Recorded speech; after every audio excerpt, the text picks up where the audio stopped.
Roger Stone, you just came out of the big House Intelligence Committee hearing with Lord Schiff, the great perpetrator of BS and buffoonery.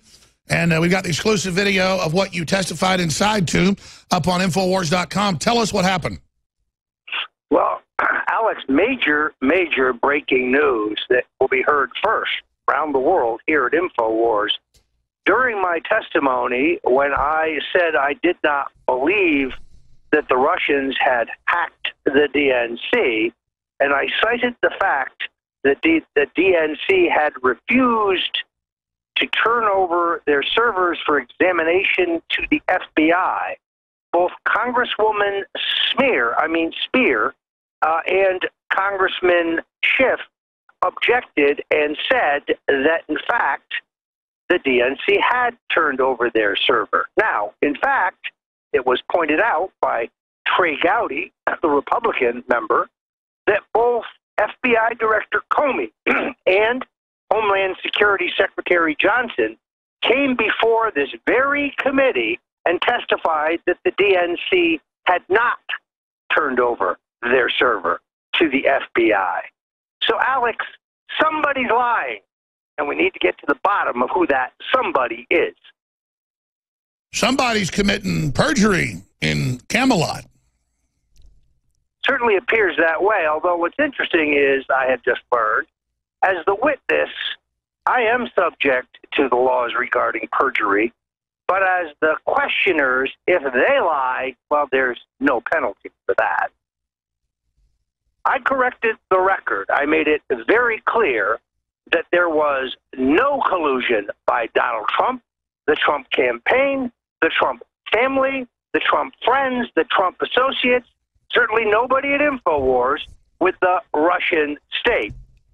I also made it clear that I did not know about the hacking of John Podesta's email in advance, contrary to what Congressman Schiff said, that I have never worked for the Russian state, contrary to what Congresswoman Spire had said, and that I had only confirmed what Julian Assange himself had tweeted on July 24th. Sure, we all understand that. So I've seen your prepared text. How was Schiff and the other Legion of Doom members acting towards you? Because they always have this fake bravado on television. How are they acting behind the scenes?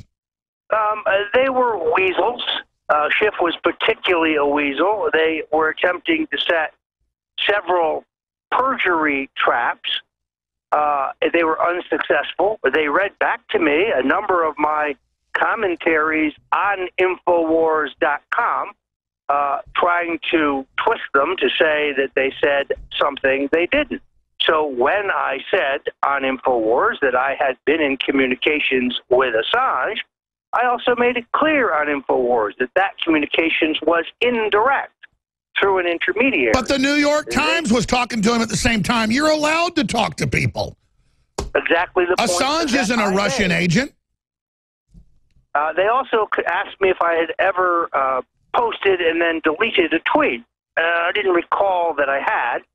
And then they showed me a tweet in which I had called some woman out, pointing out that communications with Assange would be perfectly legal, and then had subsequently deleted that because I had called her a stupid word that rhymes with witch. And I thought better of it after I had posted it. Innocuous, benign. Well, I delete tweets all the time when I'm like sending a tweet at a red light, and then I notice I sent the wrong word out. I delete them all the time. Or that you misspell something. Of course it happens. But be careful, Alex. They may haul you before the committee to explain your deleted tweets. Well, I think it's fair to say this whole Russia gate's winding down. You predicted that 6 months ago. They would then segue into financial crimes, which they've basically admitted to. So what's the next shoe to drop? It's very hard to say. They, of course, asked many questions about Paul Manafort. They asked many questions about conversations that I've had with the president, which I declined to characterize to their chagrin. It's not clear where they think they're going, but we're going to have to resolve whether or not the DNC was hacked at all, never mind hacked by the Russians. And now suddenly the Democrats are claiming they did turn over the server to the FBI. That's just a serious discrepancy in the public record. Well, Roger, another chapter is now opening, and it's the battle for the Republican Party centered around this runoff for the nomination there in Alabama for the Senate seat of the now Attorney General Jeff Sessions. We have Bannon charging around, exposing that the establishment is backing Mr. Strange.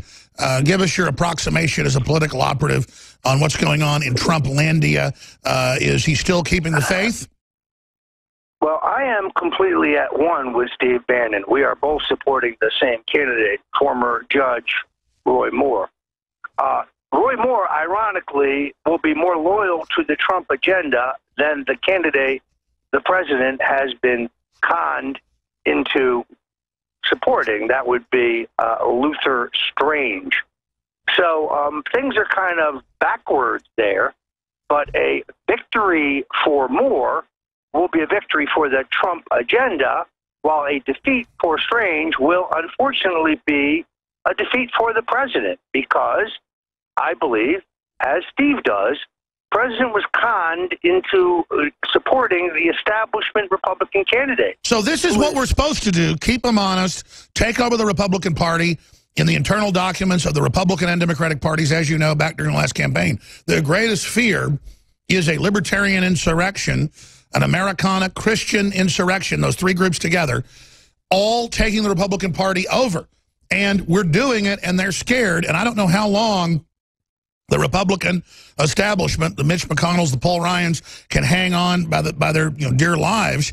And that's why President Trump should get behind this political move, and I mean their political lives, to go ahead and sweep them out and finally get the real trifecta in Congress. But I'm told the generals, and they even said this in the news, are hopping mad. Why are they involved in domestic stuff? Telling Bannon, shut your mouth, go away. No, InfoWars, Breitbart, Drudge Report, the Liberty Movement. The American people brought Trump in, and we're not going to just crawl off in the shadows now while you join with a bunch of blue blood trash and rape this country. Go ahead, Roger. I could not agree more, Alex. The truth is that if you love Donald Trump and the Trump Revolution and you live in Alabama, you should vote for Roy Moore, not the candidate the president got. And you were saying that you were on the air months before Trump endorsed him, trying to get Trump.